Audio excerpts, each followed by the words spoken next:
Waktu lagi on the way ke rumah, ada suara yang cukup kuat, saudara. Suara ini ngomong gini, kasih itu amplop sama semua isinya ke tetangga kamu. Wih, ini perkara sulit loh ini. Hah? Satu sisi anak perempuan, satu sisi ini suara kuat dan berulang-ulang nih suara. Singkat cerita, sampai di rumah, saya ke rumah tetangga saya. Dia bukan orang percaya. Saya kasih ini amplop. Waktu dia buka, dia nangis. Dia nangis, dia bilang gini, Pak Jesse diutus sama siapa? Diutus sama siapa? Kok bisa pas jumlahnya? Dia nangis, saya ikutan nangis.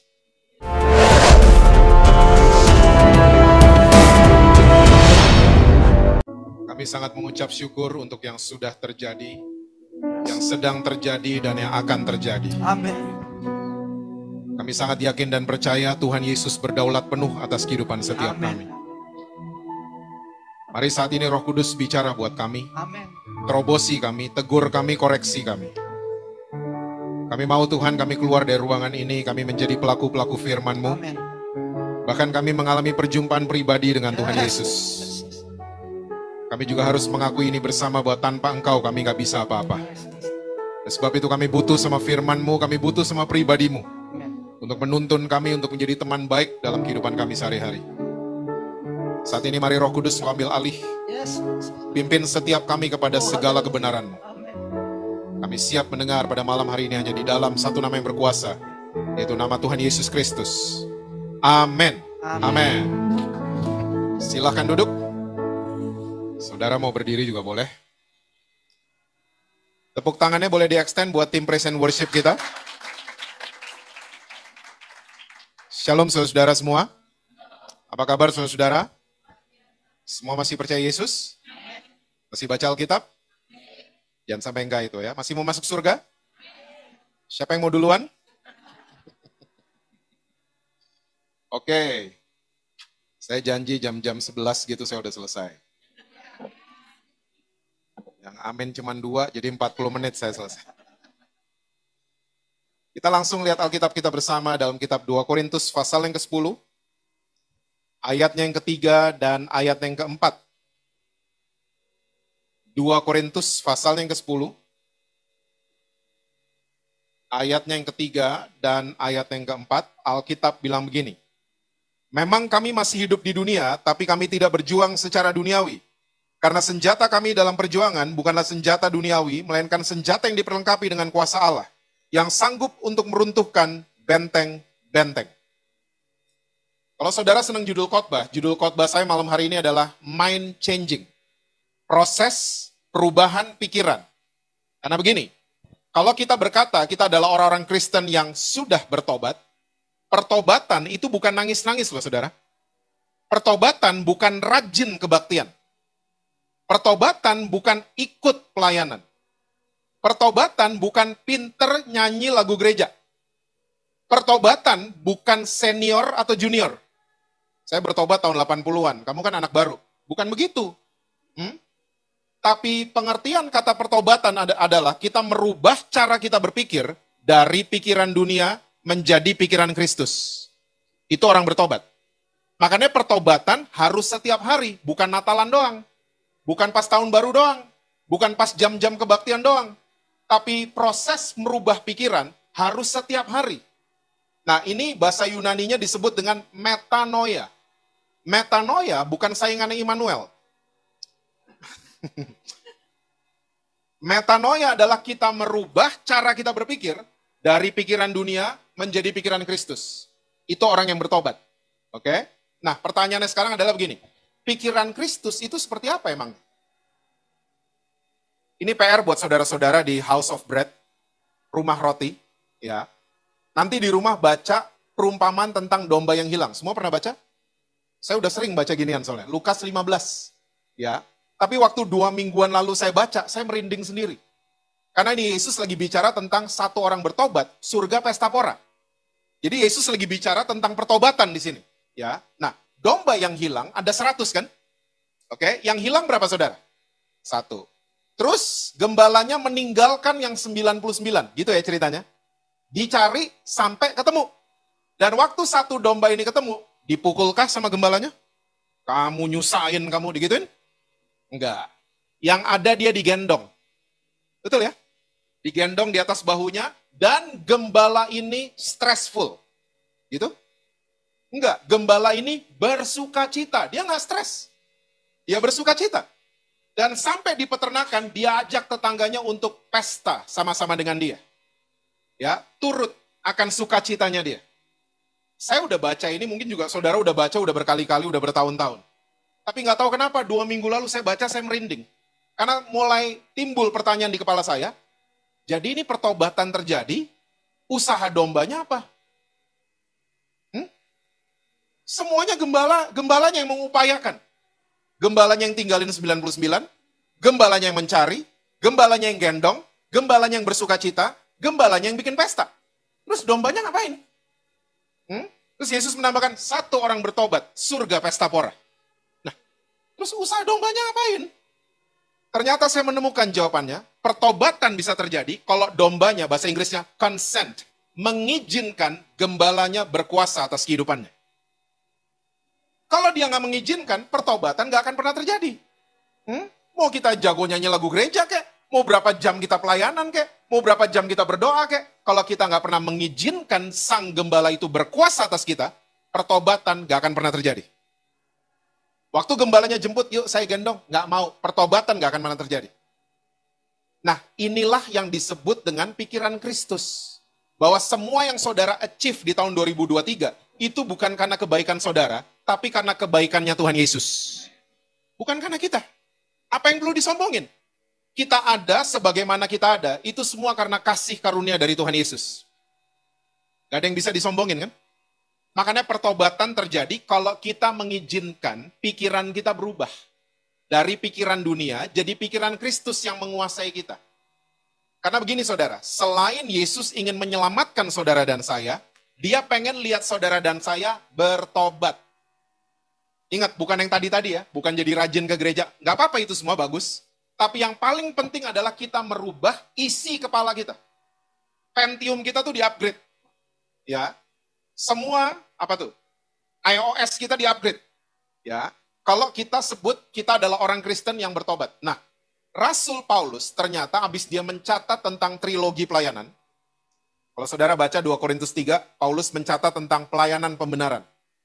2 Korintus 5 dia catat pelayanan pendamaian. 2 Korintus 8 dan 9, Paulus mencatat pelayanan kasih. Nah, sampai di 2 Korintus 10, ini judulnya sikap Paulus. Dia ingin mengajak gereja Korintus untuk merubah cara mereka berpikir. Karena tadi trilogi pelayanan tuh, yang dia catat. Semuanya itu berpusat pada Tuhan Yesus. Nah, dia mengajak gereja Korintus untuk pikiran para jemaat di Korintus untuk berpusat pada Kristus saja. Nah, dia kasih banyak tips, tapi karena kita nggak punya banyak waktu, saya cuma mau kasih buat saudara ayat 3 dan 4 saja. Coba saya bacain sekali lagi ya buat kita semua. Memang kami masih hidup di dunia. Stop dulu sampai di situ. Rumah Roti Bogor masih percaya kalau kita masih hidup di dunia? Masih percaya ya? Saya suka ketemu orang Kristen soalnya saking rohnya, kakinya lupa mendarat. Di sini kayaknya nggak ada, ya. Saya ketemu orang Kristen. Percayalah, kita boleh ngeroh. Ya, karena hidup kita dipimpin sama roh Allah kan. Kita boleh ngeroh. Tapi percayalah, kita sampai di rumah, nyalain TV, drakor akan muncul di TV rumah kita kan. Karena kita masih hidup di dunia. Kita selesai kebaktian nih, nanti masuk mobil, pasang radio, lagunya Bon Jovi kan muncul. Karena kita masih hidup di dunia. Oke, lanjut. Tetapi kami tidak berjuang secara duniawi. Ayat 4, karena senjata kami dalam perjuangan bukanlah senjata duniawi, melainkan senjata yang diperlengkapi dengan kuasa Allah yang sanggup untuk meruntuhkan benteng-benteng. Namanya adalah mendengar dan melakukan firman Tuhan. Wih, ini senjata yang sanggup untuk meruntuhkan benteng manapun. Ya, benteng itu selalu melambangkan kekerasan. Dengan mendengar dan melakukan firman Tuhan, benteng model manapun bisa runtuh. Oke? Nah, mendengar dan melakukan akan membantu metanoia terjadi di dalam kita. Melakukan firman Tuhan akan membantu mind changing. Perubahan pikiran itu terjadi. Dari dunia kepada Kristus. Saudara nyadar nggak? Nih di rumah roti kayaknya nggak ada. Banyak orang Kristen suka berpikir, lawatan Tuhan terjadi karena pembicara. Saya mau ajak saudara-saudara di rumah roti, jangan suka mengidolakan pembicara. Setuju? idolakan Yesus saja dalam kehidupan kita. Jangan idolakan manusia, kecewa loh nanti. Dan tolong lawatan Tuhan terjadi bukan karena pembicara. Ada Pak emang ayatnya? Ada ceritanya. Yesus datang di Nazaret, tidak terjadi apa-apa. Yesus loh yang datang pembicaranya. Karena apa? Penduduk Nazaret dengerin Yesus, tapi mereka menolak untuk melakukan. Mereka gerasa-gerusu kan, ini anaknya Ucup Mama Maria dulu kan? Ini anaknya tetangga nih, udah gede aja, gondrong kok khotbah-khotbahin kita sih. Mereka nggak terima dikhotbahin anak tetangga. So nothing happen. Tidak terjadi apa-apa di Nazaret. Yesus loh pembicaranya. Tapi kalau saudara pernah baca di Perjanjian Lama, ada seorang pembicara datang di sebuah kota, tidak naik pesawat, tidak bawa supir, nggak pakai bluebird, dia datang di kota tersebut, dimuntahin dari mulut ikan, baru dikerem 3 hari. Nama pembicaranya Yunus. Khotbahnya melanggar ilmu homiletika. Melanggar ilmu khotbah. Tapi anehnya, satu kota Niniwe dilawat sama Tuhan. Kenapa? Karena penduduk Niniwe hari itu mereka mau melakukan apa yang mereka sudah dengar. Jadi ternyata lawatan Tuhan terjadi, benar kan? Bukan karena pembicara. Lawatan Tuhan terjadi kalau kita mengambil keputusan, mendengar, dan mau melakukan firman Tuhan. Ulangan 28 jelas mencatat buat kita semua, berkat Tuhan akan sampai kepada kehidupan saudara dan saya kalau kita punya kebiasaan mendengar dan melakukan firman Tuhan. Yesus menambahkan di Lukas pasal yang ke-6, orang yang rumahnya kokoh berdiri waktu ada banjir dan angin ribut, adalah orang-orang yang membangun rumahnya di atas dasar mendengar dan melakukan firman Tuhan. Nah begini, banyak banget orang Kristen suka datengin saya dan mereka ngomong gini, Pak, saya melakukan firman Tuhan bisa, tapi nggak bisa konsisten. Pernah dengar? Atau pernah buat? Saya bisa sih melakukan, tapi nggak bisa setia, nggak bisa konsisten. Nah, belasan tahun saya menyelidiki ini, akhirnya saya ketemu jawabannya saudara. Ternyata begini, banyak orang Kristen kalau habis dengar firman Tuhan, emosi. Langsung pengen eksekusi. Bisa, tapi nggak bisa konsisten. Wah, saya mau ampuni suami saya. Nanti kalau sampai rumah, saya mau bilang sayang, mau makan apa? Sampai rumah bisa nanti. Ya, tapi besok udah nggak bisa. Nggak bisa konsisten. Kita dikuasai lagi sama kebencian dan lain sebagainya. Pengen balas dendam dan seterusnya. Oke? Karena ternyata begini, setelah mendengar firman Tuhan, ada missing link yang kita lewatin. Bahasa anak-anak sekarang ke-skip.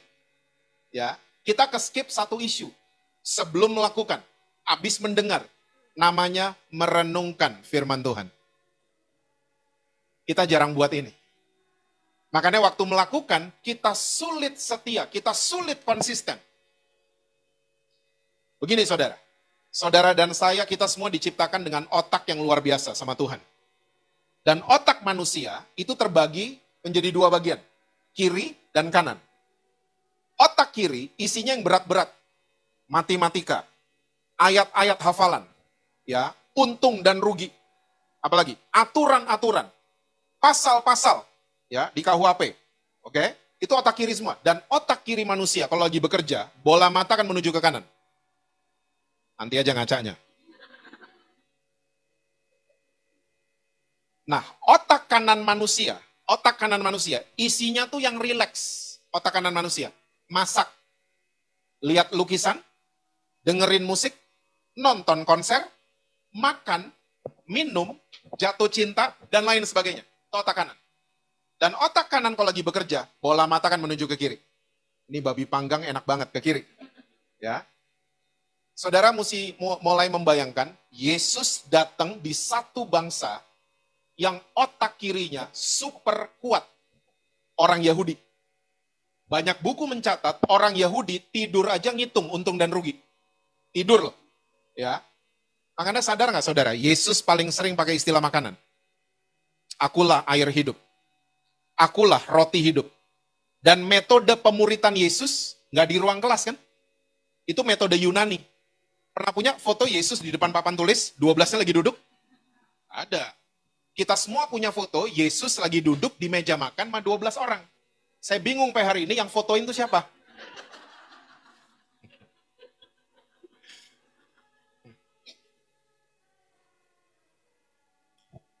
Dan ternyata ini adalah metode pemuritannya Yesus. Sambil makan, di atas danau, di bawah pohon. Itu metodenya Yesus.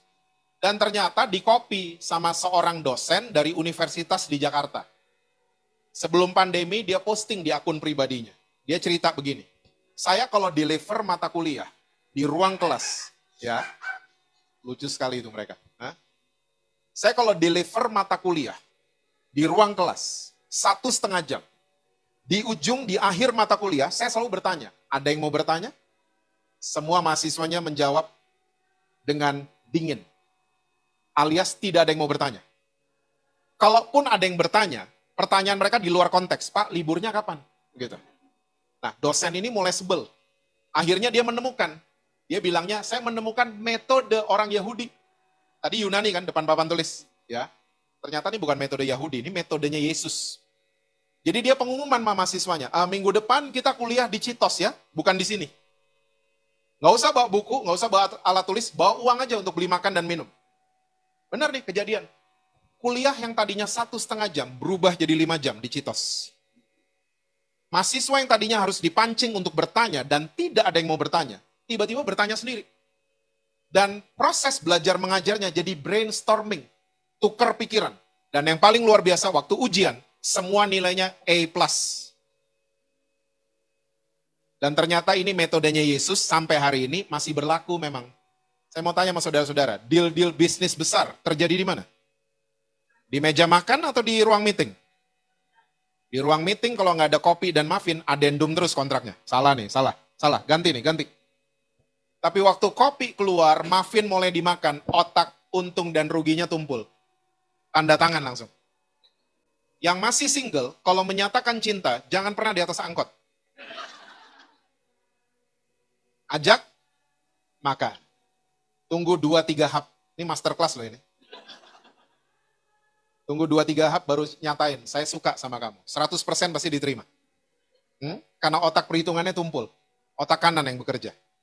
Nah, ternyata otak kanan manusia itu adalah tempat merenungkan firman Tuhan. Kita nggak pernah pakai. Kita cuma hafal ayat di otak mana tadi? Otak kiri. Waktu kita nggak pernah merenungkan firman Tuhan, siapa masuk? Iblis masuk. Iblis nggak punya akses ke roh saudara. Karena roh kita semua udah miliknya Tuhan Yesus. Ya, the only aksesnya iblis ke saudara dan saya, otak kanan kita. Dia masuk, dia kasih bahan perenungan. Yang tentunya bukan firman Tuhan. Tahu dong bahan perenungan iblis? Laki orang. Bini orang. Khawatir. Ya, overthinking. Balas dendam. Kepahitan. Itu yang dia kasih itu. Akhirnya kita renungin gini-ginian.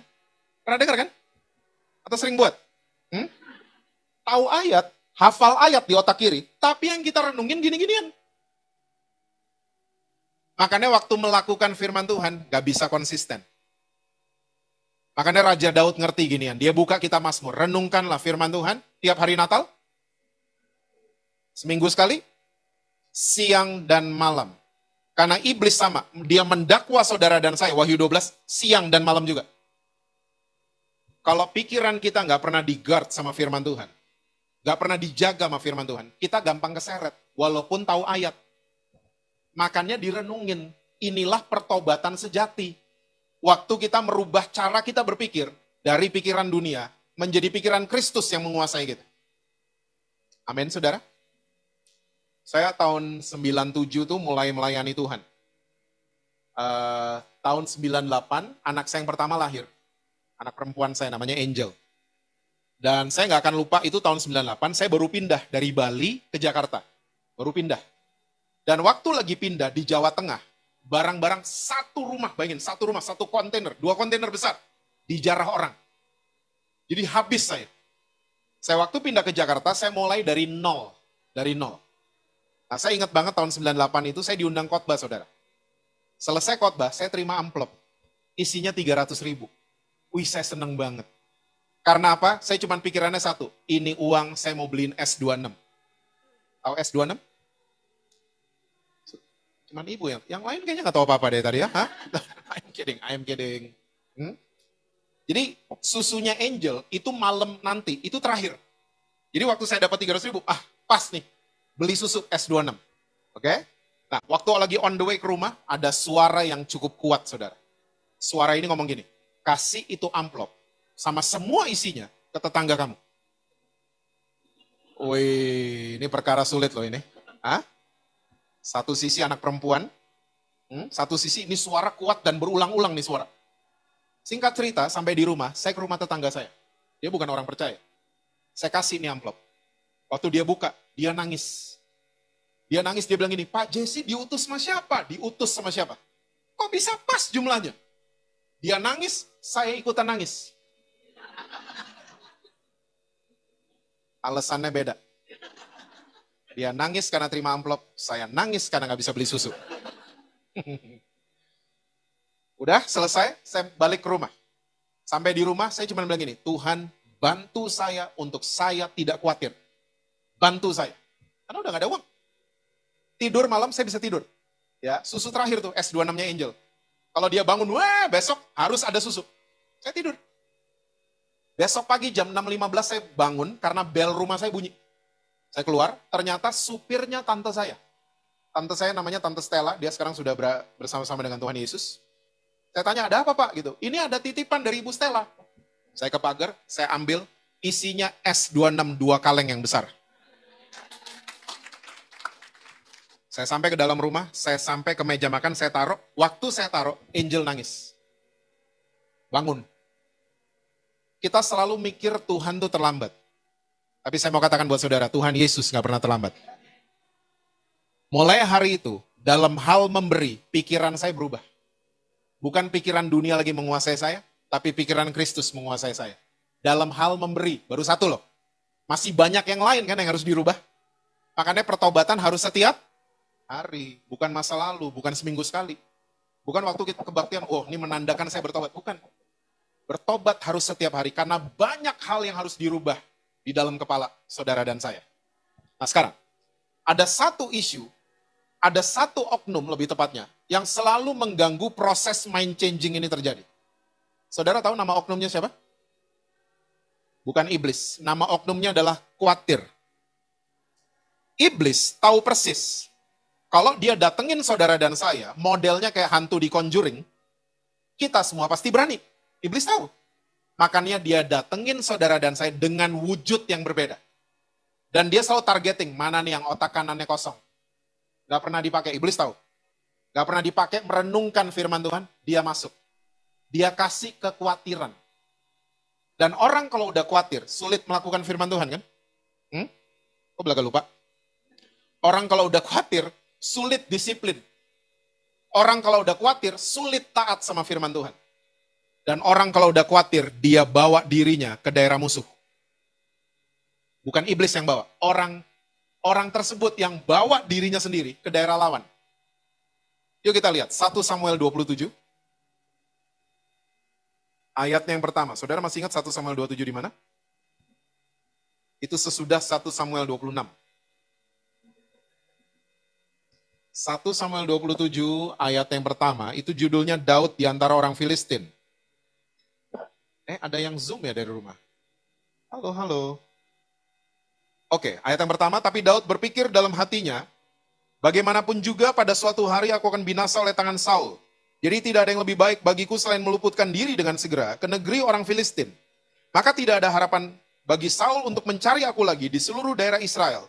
Dan aku akan terluput dari tangannya.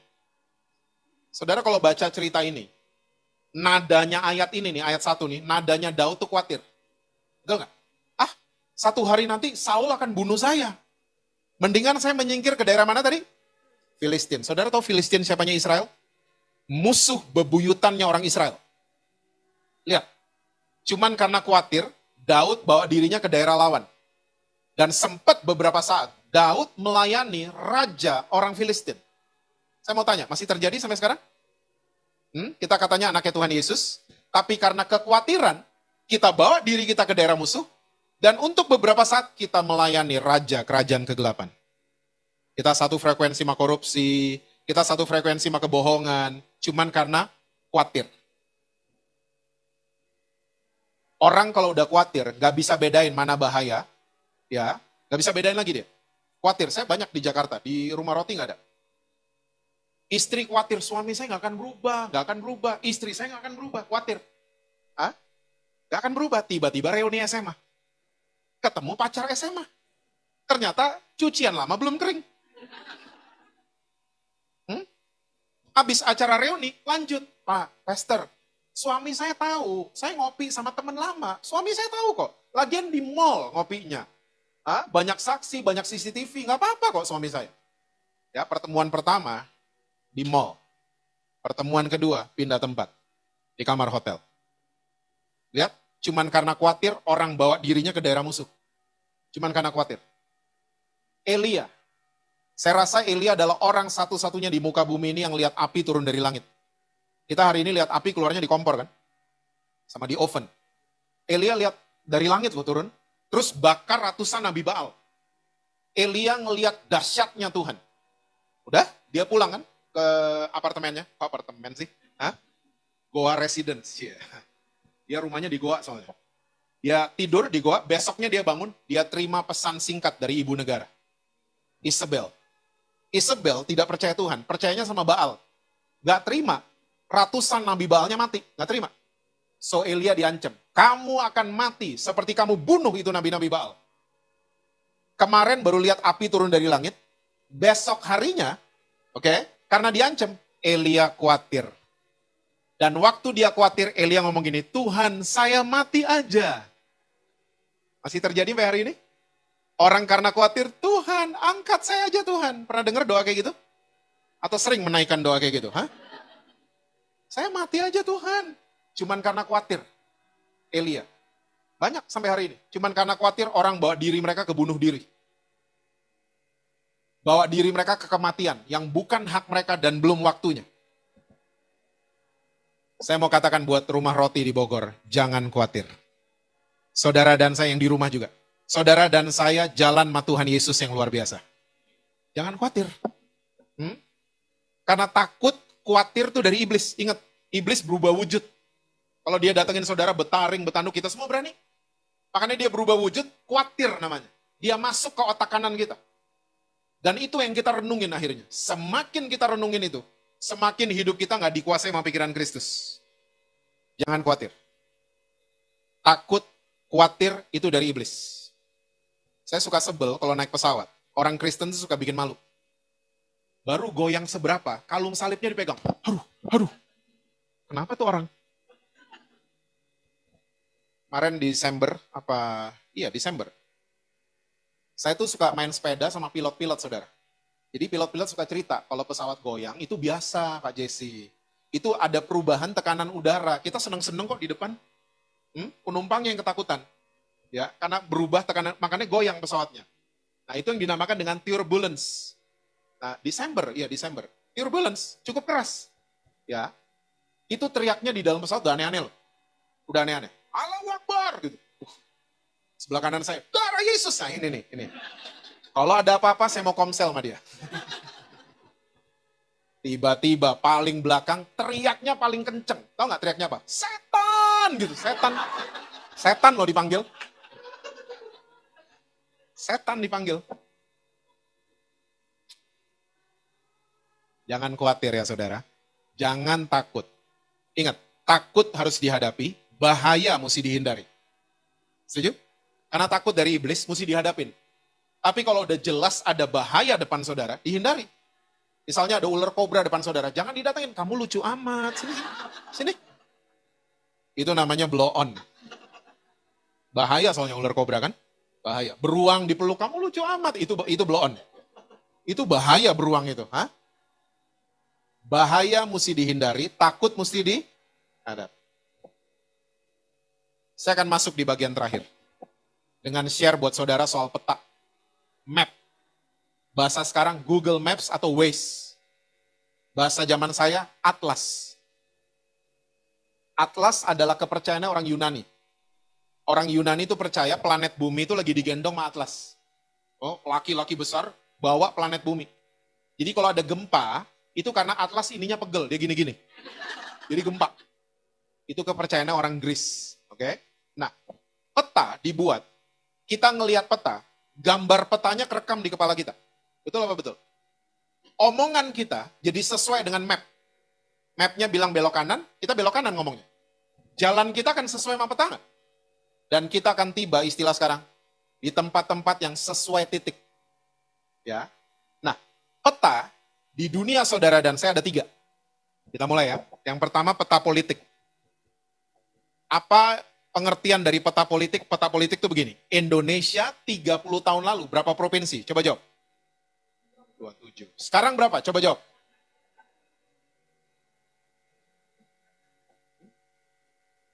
Tadi ditanya 30 tahun lalu, semua seragam loh. 27. Sekarang ditanya berapa? 38, 39. Ada yang mukanya, emang berubah? Ada yang mukanya gitu.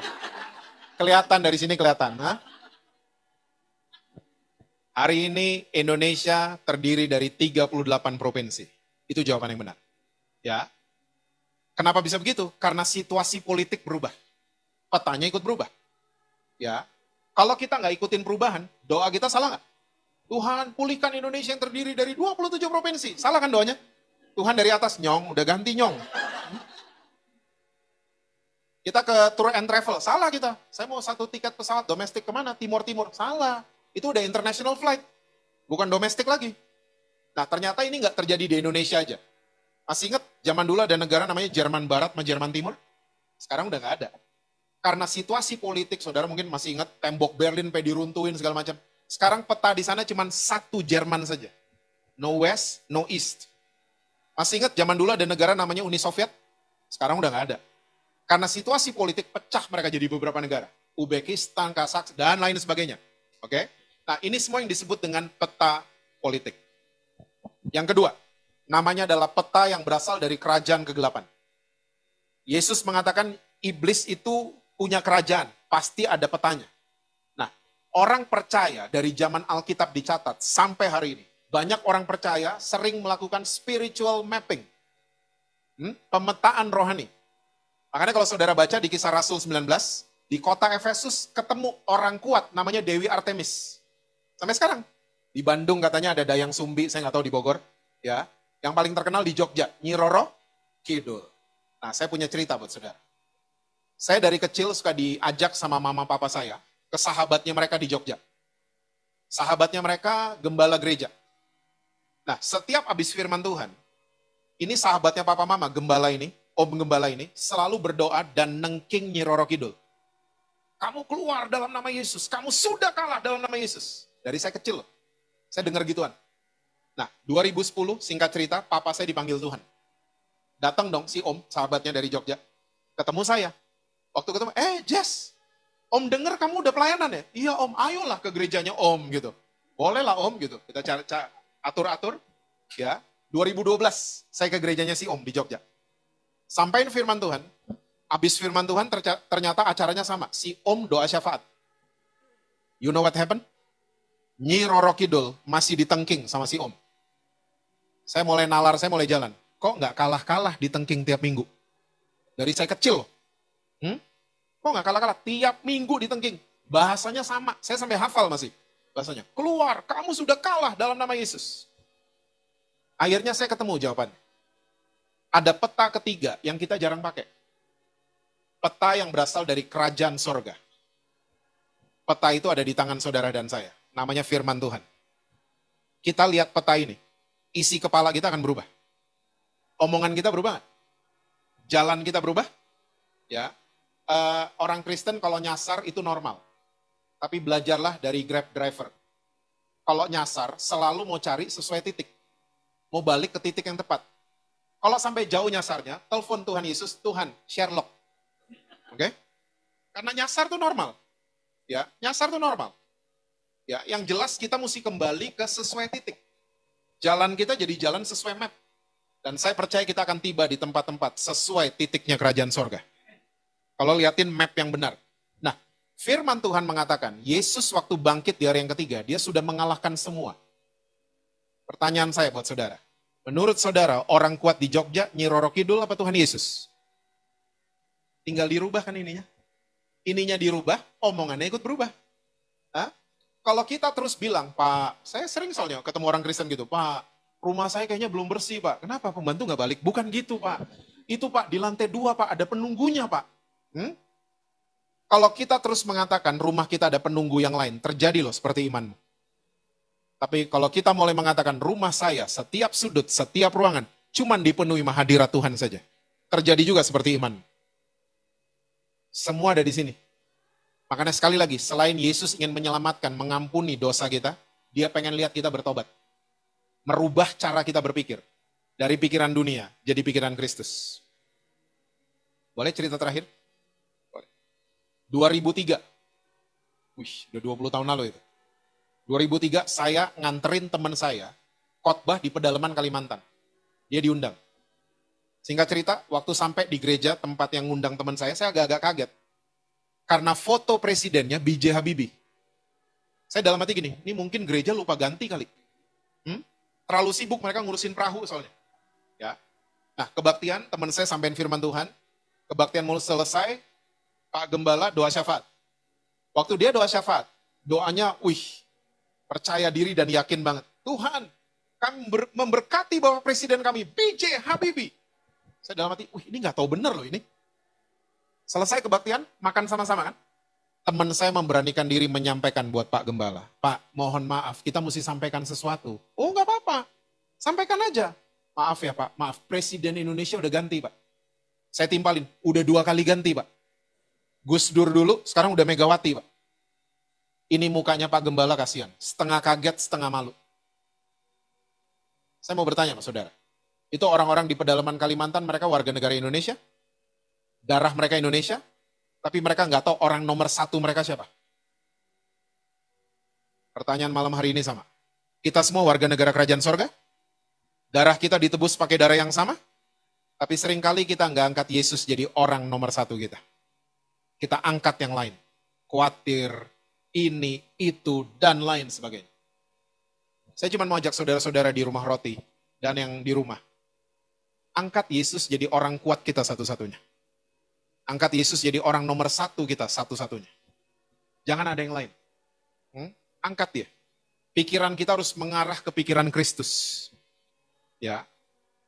Center pikiran kita tuh mesti Tuhan Yesus. Jangan ada yang lain. Yesus, sumber kekuatan kita. Dia orang kuat kita satu-satunya. Amin, saudara-saudara. Dia menguasai pikiran kita, semuanya berubah. Omongan berubah, langkah kita berubah, dan saya percaya kita akan tiba di tempat-tempat sesuai dengan rencana Tuhan. Pertanyaan terakhir. Terakhir mulu dari tadi. Ahli ketik di zaman Soekarno, bisa dipakai nggak di zaman Prabowo? Kok Prabowo sih? Hah? Salah pertanyaan. Saya ulang pertanyaannya. Ahli ketik